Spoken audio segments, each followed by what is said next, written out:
Hello aspirants, welcome to polity విద్యార్థి. ఈరోజు మన టాపిక్ తెలంగాణ రాష్ట్రం ఏర్పాటు. జూన్ 2, 2014 తెలంగాణ రాష్ట్రం అవతరించింది.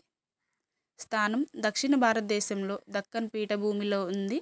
ఇది మహారాష్ట్ర, ఛత్తీస్గఢ్, కర్ణాటక మరియు ఆంధ్రప్రదేశ్ సరిహద్దులుగా ఉంది. రాజధాని హైదరాబాద్, దాని రాజధాని నగరం. భౌగోళిక అక్షాంశాలు.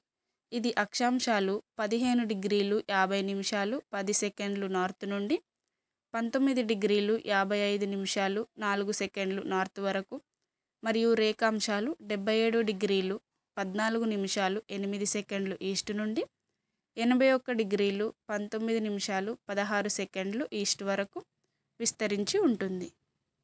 జనాభా 2011 జనాభా లెక్కల ప్రకారం 350.4 లక్షల మందితో భారతదేశంలో 12వ స్థానంలో ఉంది. విస్తీర్ణం ఇది 1,12,077 చదరపు కిలోమీటర్లతో భారతదేశంలో 11వ స్థానంలో ఉంది.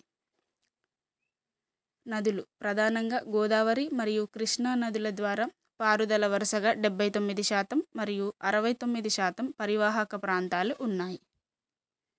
భాషలు తెలుగు మరియు ఉర్దూ అధికార భాషలు. పరిపాలనా విభాగాలు. రాష్ట్రం 10 జిల్లాలను 33 జిల్లాలుగా, 459 మండలాలను 612 మండలాలుగా, 8,368 గ్రామ పంచాయతీలను 12,769 గ్రామ పంచాయతీలుగా పునర్వ్యవస్థీకరించింది. Thank you.